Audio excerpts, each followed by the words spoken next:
Two vascular surgeons walk into a bar and come out with a podcast. We are talking everything vascular and not. Welcome to the Life of Flow podcast. The following podcast is not relating to my teachings and work at Del Cedar Medical Center and is for entertainment purposes only. Hello, everyone. Welcome to another episode of the Life of Flow podcast. Best in the world. Number one. I'm going to join your manifestation tactics now. I'm in the cult. Get on it. Let's do it. So activate, manifest, activate. Yeah. So today we're going to have as a guest Renee Murphy, and Renee is a sales director of Intrinsic Environmental. A company specializes in endophyte-assisted phytomediation. You screwed that up so bad. I know. Phytoremediation. Phytoremediation. I practiced this. And what the hell does that have to do with what we talk about here? Well, we talk about Talk about everything vascular and not. And this is a not topic. Exactly. So the reason why we're having her is because Renee changed her career completely from one thing to another. And, that is something that we explore here, just other things that you can do with your skills. And she went from being in fashion to being in pure science. So she went to school, she went to work, she put herself out there, built her social media brand, and ended up in less than 3 years in her career giving 2 TEDx talks. So we wanted to find out what the magic was. And she gives us a lot of cool insights and a really cool story. Stick around. Vamos. Welcome everyone to the Life of Flow podcast. And today we have Renee. Renee, thank you so much for being here. And give yourself a little bit of an intro there for our audience. Yeah. Hi, Lucas and Miguel. My name is Renee Murphy. I am an environmental scientist and a sales director for Intrinsic Environmental.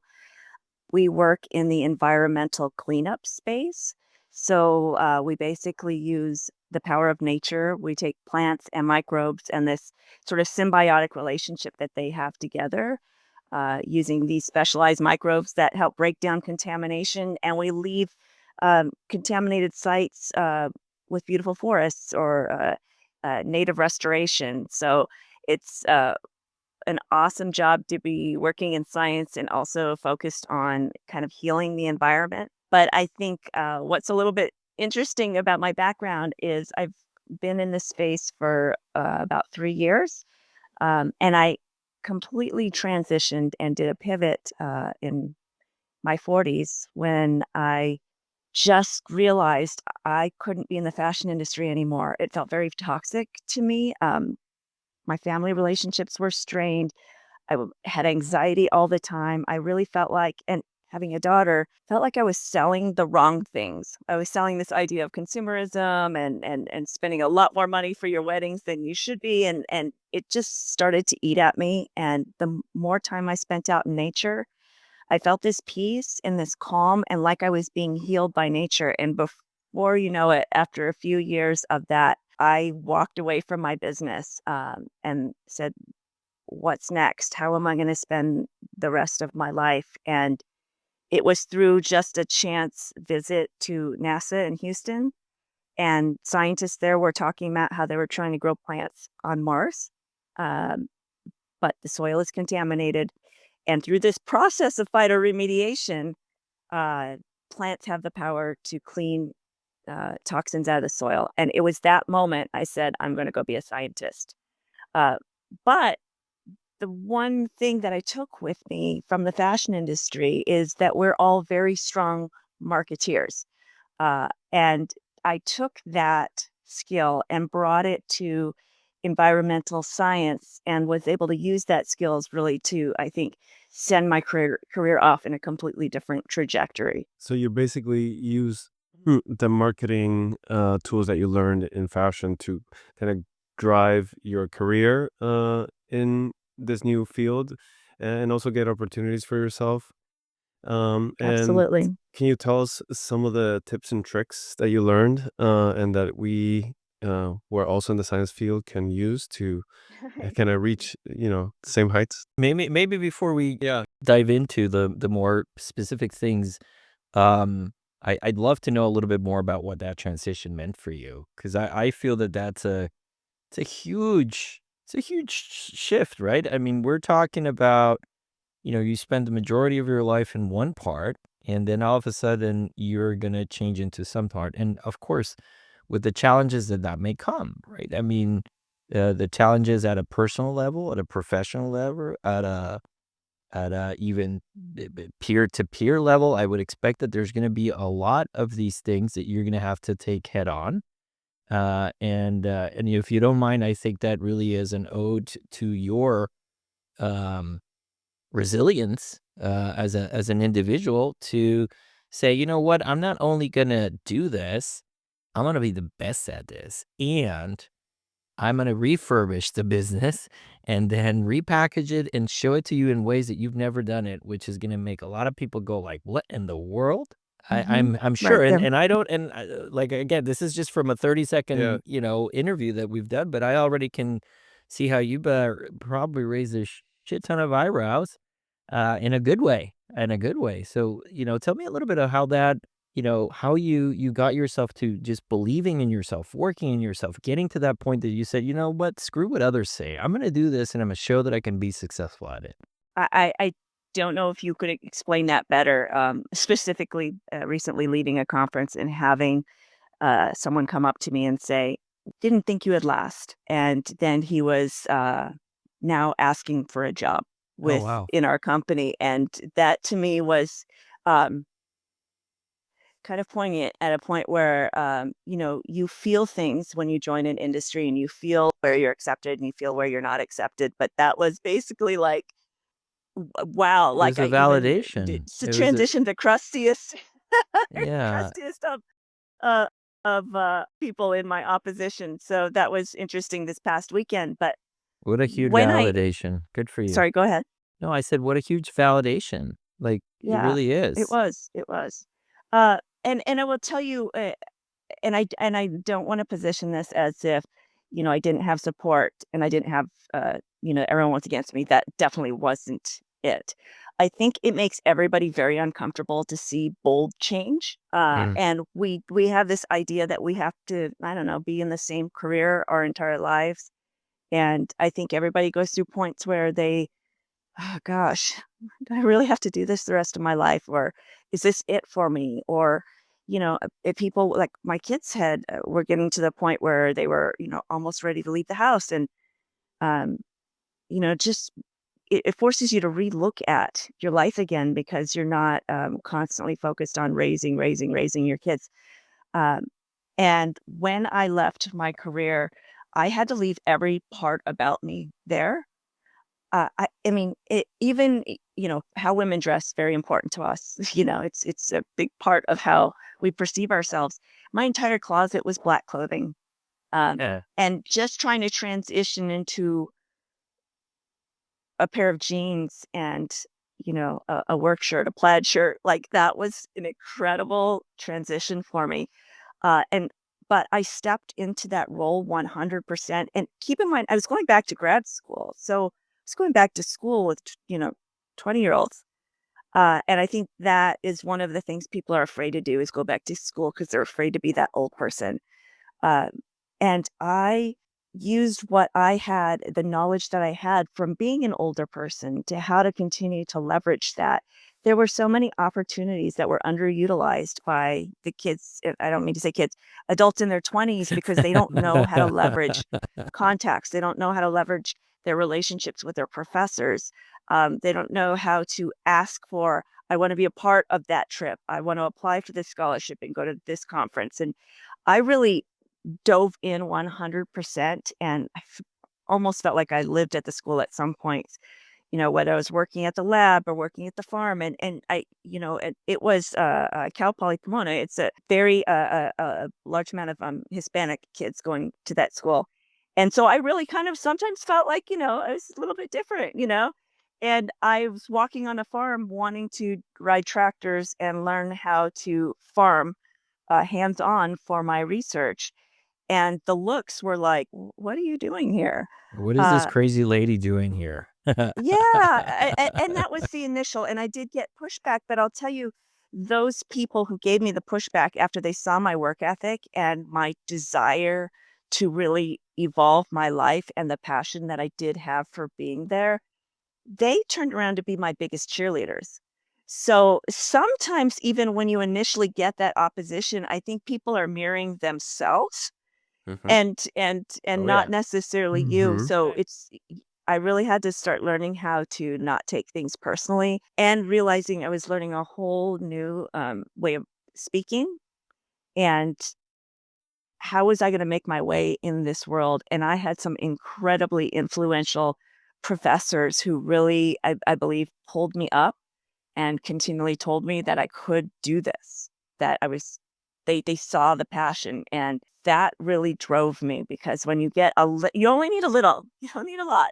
But I always want to tell people is give positive feedback to people that you see that are trying because you never know that little thing that That little thing will is all keep they them need going. to fill their Yeah. tank up, right?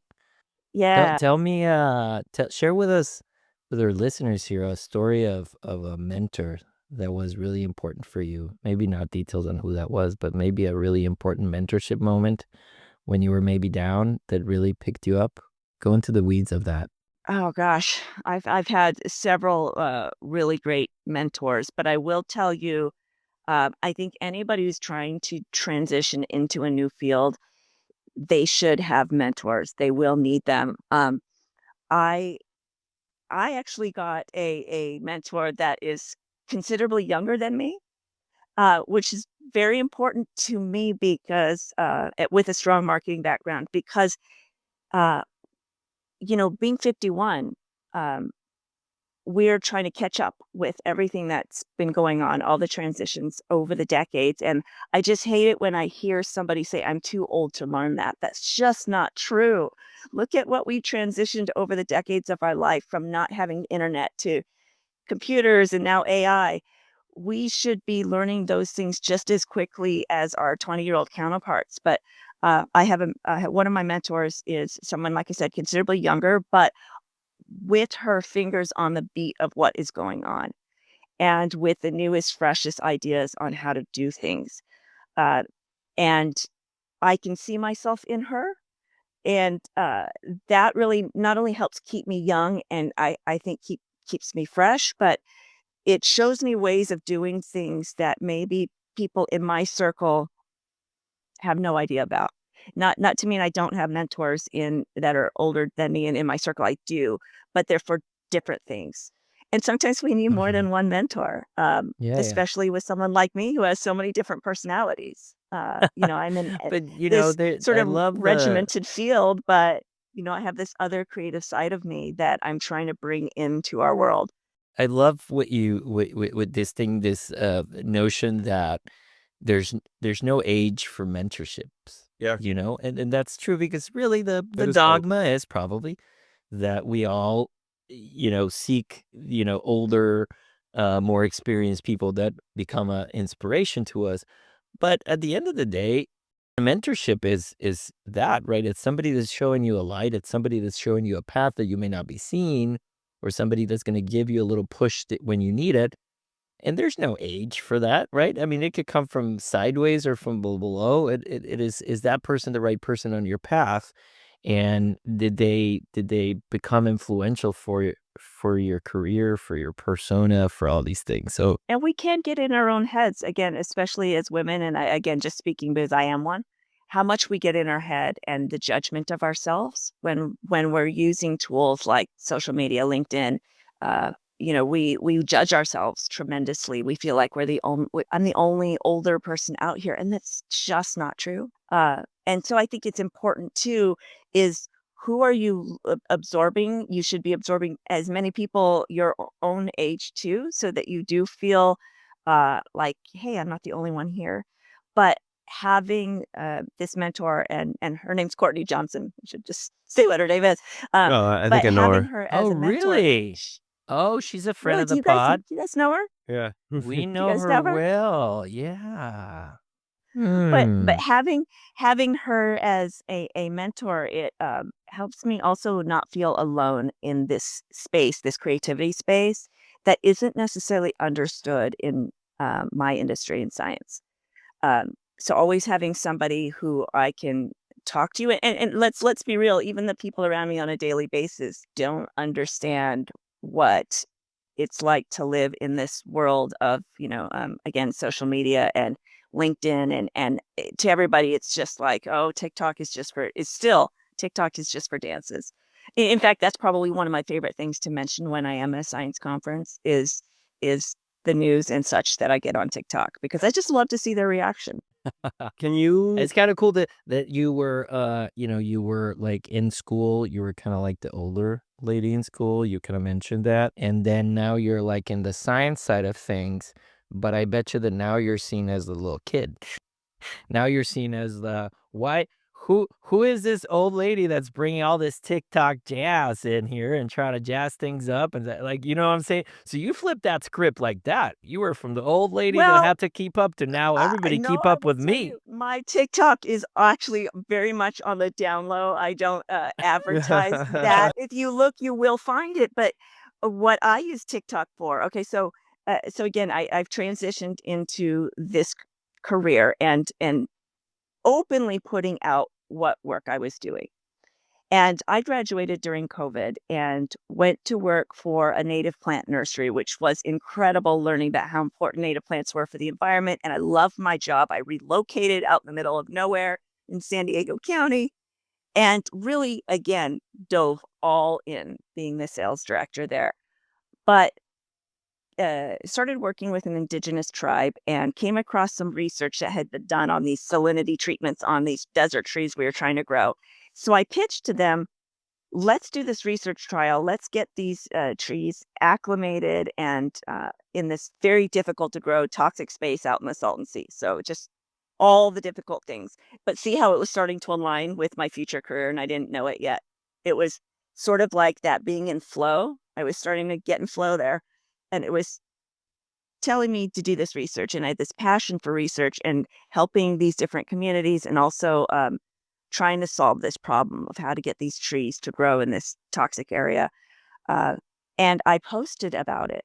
And somebody from my past that I went to high school with, didn't know them, but they saw the post and said, we're in the same industry. Tell me about your research. They actually called me at my nursery to find out more about about my research. And turned out they had worked with NASA in the past, and now they had had founded this firm in environmental cleanup for contaminated sites using plants. And I made that transition in 7 months. I relocated to the Bay Area to work for their team. So you could see like how the more I focused on what my values were, all of the places I thought I should be, again, like community was such a big thing to me, and helping the environment and being sustainable in all parts of my life. I just feel like it put me on a trajectory, or that energy flow put me where I needed to be all the time in the fastest, you know, I was just literally felt like I was just jumping from rock to rock to rock to get there. Uh, so I think once you do start living in the way you're supposed to be, or what feels right to you, things do start to connect and come together. So And to when be I clear, this is sorry, go ahead. just to be clear, this is the company Intrinsics Environmental, which is an Yeah, endophyte assisted phytoremediation company. Did I say that it right? sure is. you It sure did. Oh my, beautifully, You sure I did. beautifully. practiced so many times to say that, to not butcher it. Thank you, thank you. So Plants and This is microbes to clean up contamination. That's what we do. It's really cool because we that's leave a so site badass. with trees versus like infrastructure, expensive digging holes. Uh, there aren't really great ways to deal with contamination that improve the space. given what you know now and how building your personal brand has helped you, if you had to go back to your old self that was just starting off, what would be the first three things that you would say to do in that building a personal brand aspect, to jumpstart it? I'll tell you, the old me already knew how to build a personal brand because that's what we do as designers. Remember, we're Hmm. trying to build that personal brand because that connection with putting us, I don't want to say on a pedestal, really. Everything about fashion is very smoke and mirrors. Is how Hmm. do you appear bigger? How do you appear more successful? All these things. So we already do that in the fashion industry. We already position ourselves. We have a personal brand. But I do think what I maybe could have done is start talking about business, start talking about things that people might be more interested in because um, brides as a whole, they do connect to designers that have their vision. And there have been many role models in mainstream fashion that have done this really well. And I think that would have been the next step in that industry. And again, just trying to uh, do things differently. Now, keep in mind, every couple of years, there's a whole new way to start marketing ourselves, right? Like, we never thought we'd be doing podcasts, even, 5 years ago, 10 years ago. Um, and there's many platforms now that I think are much more useful than maybe methods of marketing in the past. So I would really be doing very similar things to what I'm doing now, trying to make what I do as a designer more interesting and more connected. Uh, how else do you differentiate yourself amongst your competitors? If we all make beautiful things. I mean, yeah, we have slightly different design aesthetics, but how do you really differentiate yourself? So I think that's what I would have done. So what was the hardest part of your old life to let go? You know, I was I had this opportunity to be very creative, and I loved sewing since I was a very young girl. I loved creating, and that was a part of me, and I loved building that business from the ground up.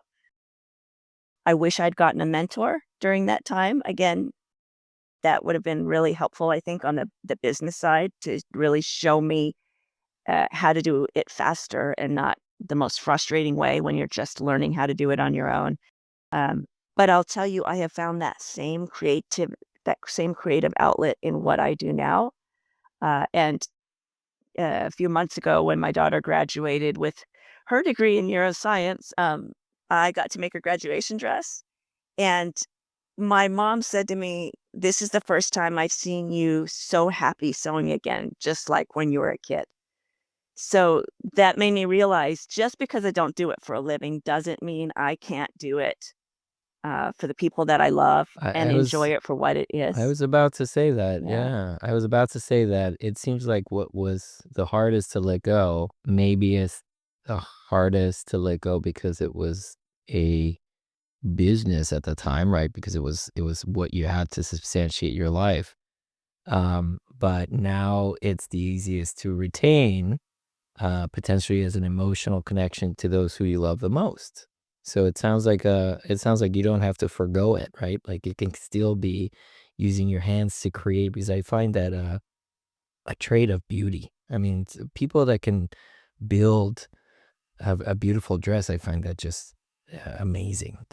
Because you have to have this abstract capacity to envision something and then cut these pieces of a puzzle that then they come all together and that they not only come together, but that they Yeah. look good, right? That the sewing is in a way that it's not going to show and all these other things. I mean, I find that incredibly Yeah. amazing. And keep in mind, that was my whole life. That was my friend group. That's everything I did. I mean, I was back and forth from LA to New York every month. So I really completely changed Wow. everything. How about But what was the easiest thing to just give up of that life? What were you, like, so satisfied? You're like, "I'm not doing this ever again." I took a picture of myself at Fashion Week, a selfie in the mirror, Uh-huh. and I looked I looked very different. I was very thin. I had white, short cropped hair, like kind of had a pink vibe for a while. Very different. Mhm. And I took a picture of myself in the mirror, and I wanted to document that because I said, if I'm back here next year, I don't know what I'll do. I was just miserable. I couldn't look at another dress. The song and dance, the hamster wheel. I didn't want it anymore. And then I took a picture of myself as I was leaving for a quick little European vacation right after Fashion Week. And I knew I was never going back. And then just, I looked so happy.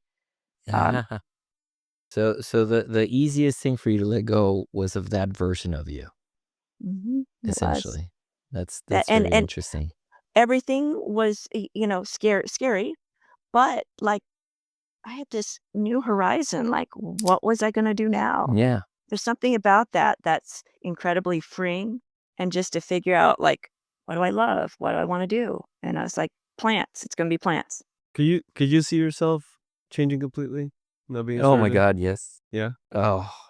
Do you know what you would do? Uh, uh, Do you have any um, inkling? A I tickling, as you don't say? know. I don't know that I have a clear understanding, but I would love I would love to have a restaurant at some point in my life. Really? Yeah, yeah. I love cooking and I enjoy. You've never cooked anything for I me, have never done it, but because we have the most amazing cook in the world here. which is also very mentor. Also your mentor. She's also a phenomenal chef.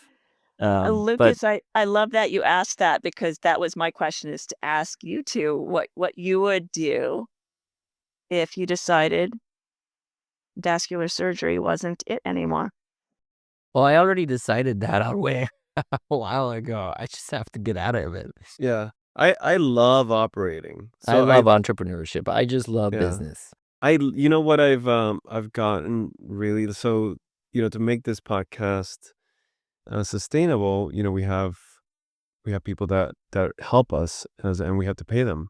So we have to figure out, okay, Yeah, we do. we put a bunch of money, our money to start, because we saw there was a vision behind it. But then we have to sustain it. So then I'm out there trying to enroll these companies into seeing our vision and to seeing the value and to seeing the value for them. So it's a win-win. And so you have to get into sales conversations. And I love, love, love, love closing a sale. I fucking love it. I That's so love funny. the feeling. And it's like, I love it. We work great together because I Yeah. hate it. I Yeah. hate So it would be something related to that. It's really like, so I'm doing this, like, I'm doing this whole coaching thing. So it's very intense. It's taking a lot of my time right now that I'm getting coaching. But I'm going to do that for the rest of my life. That's one of the things I decided for myself. I'm going to invest in myself and keep learning the rest of my life. So after this, I think I want to find like a sales coach, like somebody like to teach me like the fine points of it, because it's addicting. It's so addicting. It's so fun. And it's just like this dance back and forth. It's great. So it would be something related to that. well, good for you. It's interesting that you say that because, talking about, like, you might be a little frustrated in your environment, or you feel like maybe this isn't it, or you're burning out a little bit. There are many things you could do to kind of re-spark your Mm-hmm. current Yeah. industry, right? So you found that you have this love for the business side. So how great that you're able to do this podcast and do the mentorship to help kind of revitalize that and bring you back through that full circle. Like, what did I love about this when I started? What could I pass on to people? How can I lift people up? And I try and do a lot of that type of engagement with new environmental professionals to kind of show them how and encourage them to, it's okay to do things differently. That's what you're there for. You're this newer generation, but we can evolve in all sorts of different ways. And by just getting, hey, I think I like the business end of this. Go take a class, see what sparks your interest. That's what the plants did for me. I went to take the plant classes, and the first day I dug potatoes out of the ground with my bare hands, the universe said, There "You you will go. grow food. You will grow Yeah. food.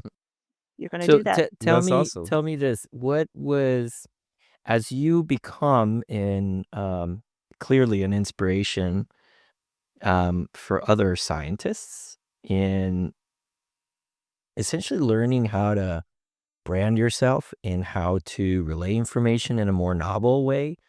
Mm, The yeah. classic, we live in this classic still a very boring dogma that if we want to be good at what we do, we got to put it on a white piece of paper and put it in a peer-reviewed journal, and that's flawed in so many ways that I can't even explain to you. But that's it.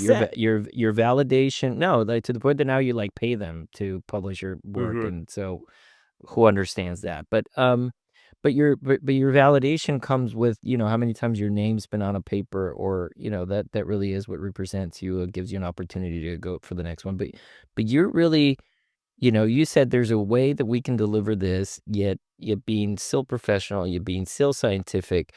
It doesn't remove merit.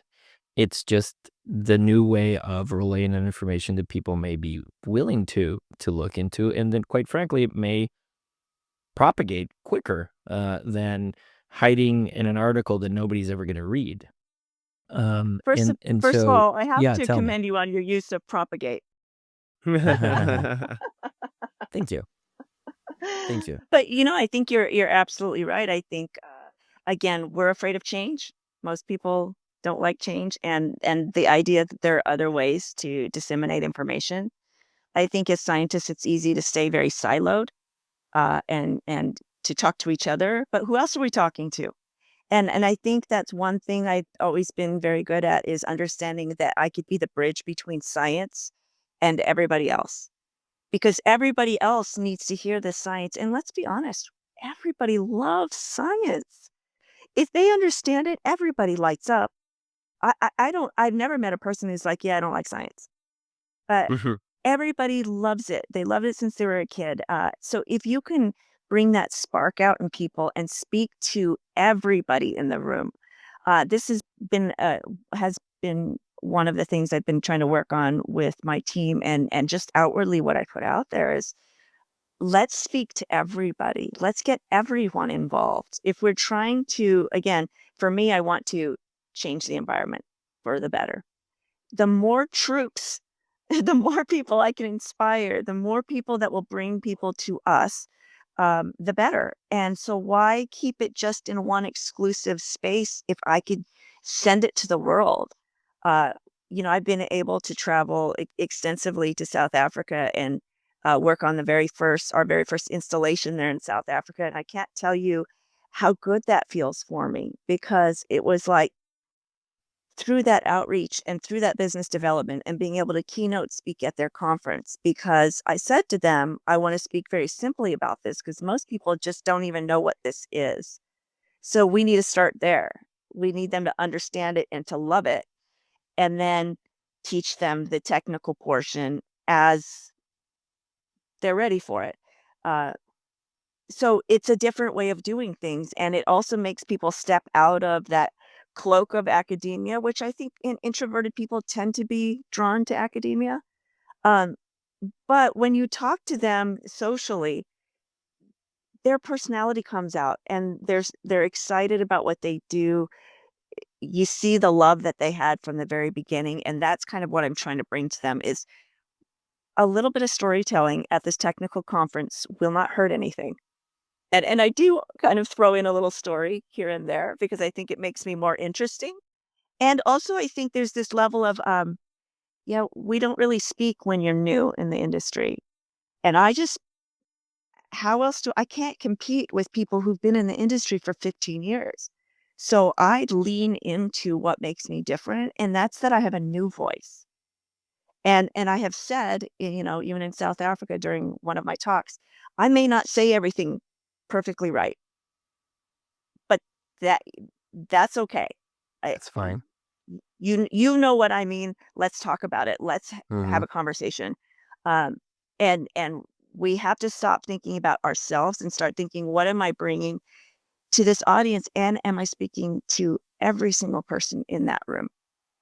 So I would say that's kind of one thing I'm trying to, as a scientist, talk about speaking simply, about being, oh, it's okay to be a new voice, and this is my journey. And then additionally to that, like I said, big fan of native plants. That's a large part of my persona, but just showing what I do, post pictures about it. Uh, how else does somebody know that I'm the go-to person when it's native restoration in my Right. company. Right. I have people who've come to me and they're like, I have this project for you. And they're super excited because what I find out is there's this native portion component to it. And they wanted to bring it to me. Like, you're going to be so excited about this opportunity because it's like right up your alley. Do So you have a particular social media platform that you favor for all these for communications? work, 100% LinkedIn. LinkedIn. And because there's so much opportunity, it's, I mean, there's opportunity to grow there very quickly. It's on the boring side, and I'll explain why. Because in the science industry, we're using the same like older marketing plans of the past. And I am sorry, but the same thing over and over. It looks the same. Hey, we're speaking here, or this is my favorite saying. Um, it was a great time at the conference. It's the same catchphrase over and over. And so I'm always trying to say to people, tell me why it was a great conference. What Yeah. did you learn from the conference? Because I'm interested in what somebody who is 10 years in front of me finds interesting about the conference. And I'm also interested about what that student heard who's getting ready to graduate. Be vulnerable. If you can do that, some of my best opportunities came from vulnerable posts that talk about, hey, kind of had an anxiety attack. Why? Yeah. I've been Yeah. on 2 TEDx stages. I've been keynote speakers internationally. Why am I nervous at my local San Diego conference? And I think it was because it was to my peer group. And there was that level of maybe judgment Of that I course. was afraid of. Mhm. But I made a post about that. And then a month later, I was invited to join the foundation of that conference, um, which put me in a room with all of these really important, influential people. Um, but I don't know if that's typical to be bringing, I don't think that's typical in the industry to bring someone in really new into the industry. And that was kind of the invite. Like, we like your voice. We Mm. like what you bring that's different. And we all have things that make us different and special little unicorns. And if we leaned into what makes us a special unicorn, um, it will stand out to the people that it matters to. Lucas, what makes you a special little unicorn? Many Why are you things. laughing? It's a real question. What makes me a special little Little unicorn? unicorn. I think what makes me a special little unicorn is that I have cool ideas, like making a podcast like this. Mm. You're He right. does have cool ideas. 100%. Yeah. 100%. He also has a. What 100%. makes you a special little unicorn? Oh, I taught people like you to be special little unicorns. That is my That is gift. true. See, I build special little unicorns. I am like a special little daddy corn. My God, this is devolving quickly. There, Yeah. I'm kind of the gatekeeper for the job applications that come through to our company. Okay. And I look at everybody's LinkedIn. And sometimes when someone's on the fence, whether they're going to get an interview, a really great LinkedIn gets them the interview. Yeah. And also the opposite of that, one that is not Yeah. thoughtful, a picture that's not professional, something that just Yeah, does, sloppy. we're all human. Sloppy. We're all Sloppy. we're all human, right? We Mm. all have these unconscious biases, and you try not to, let those be exposed, but they're there. Um, so you need to be putting your best foot forward out there on LinkedIn and what's important to you and what makes you that special unicorn. Because what has, I'd say, like one particular hire, he had a drone. He was loved drones, and that idea of that's a really cool skill. That would be a really interesting fit to our herd of unicorns here. Yeah. That he has that capability, and Yeah. that Dronicorn. helped him. That a dronicorn, it helped Yeah, him. dronicorn. When everybody's equal, what can you do in your presence that you can differentiate yourself as that special unicorn. And, for me, like, I thought it was such a cool thing that I managed to uh, get on a TEDx stage and talk about the science. But I did too, but talk about the science. Uh, and to do kind of something that hadn't been done in our industry. I think it had been done once 10 years before. You'll have to tell me how to Um, get a TEDx talk. I want to get a TEDx talk. I think you could do it. Do you have to like send out an application, or does other oh people? yeah. Or No, Mm. it's a it's process. an entire And process, right? I think you should do it.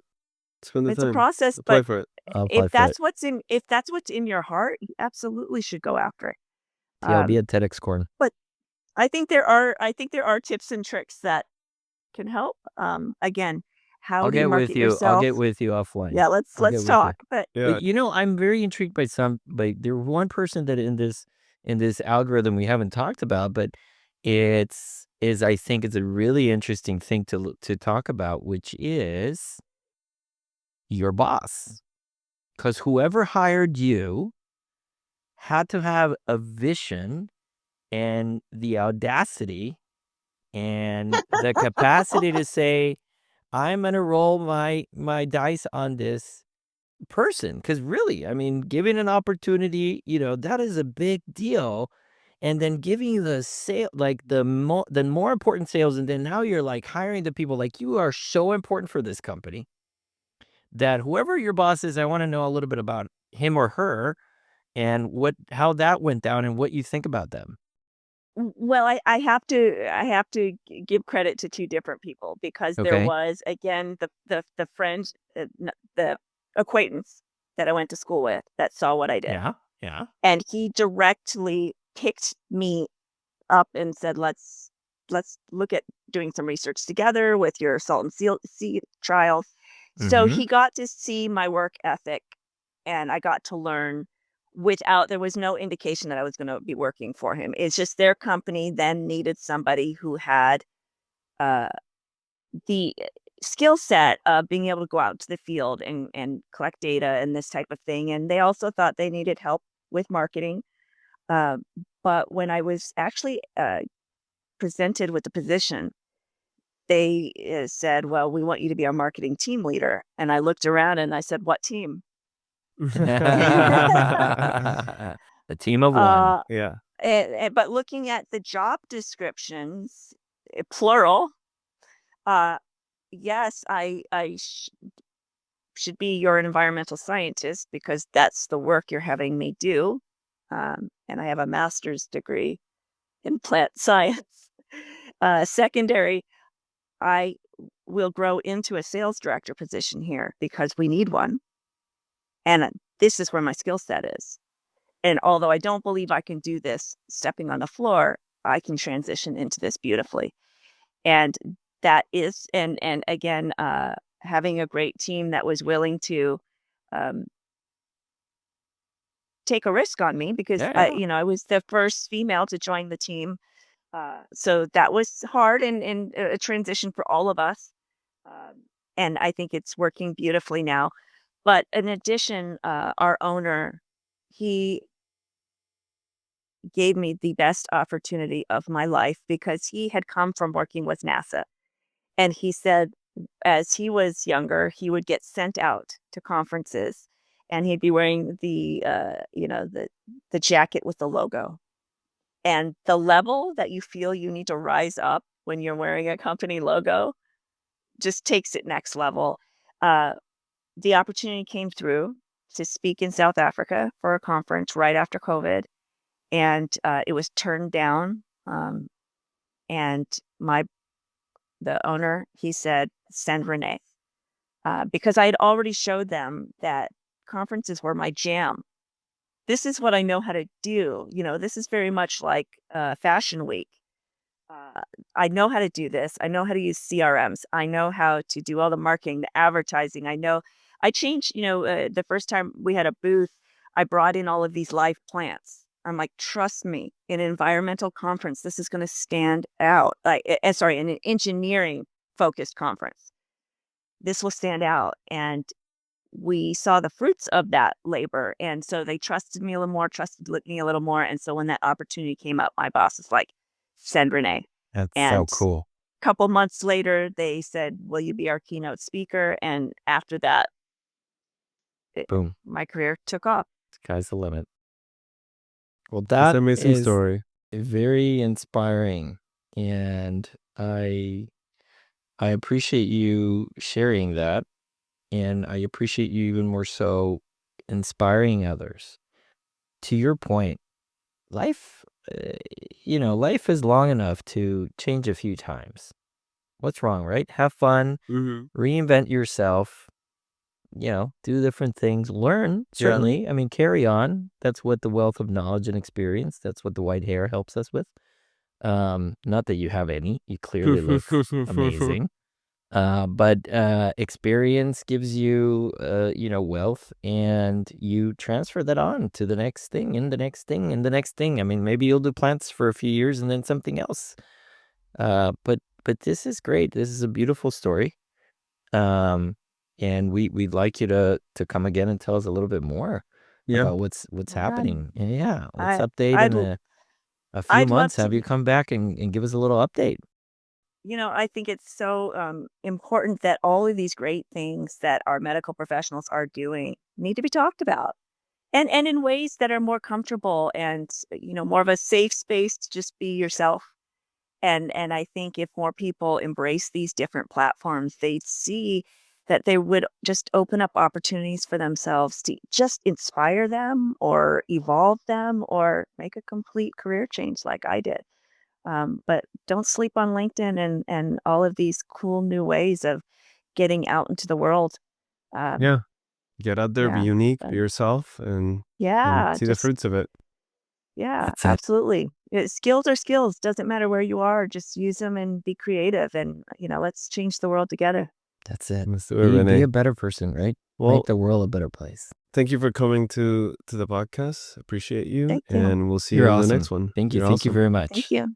Bye-bye. Thank you.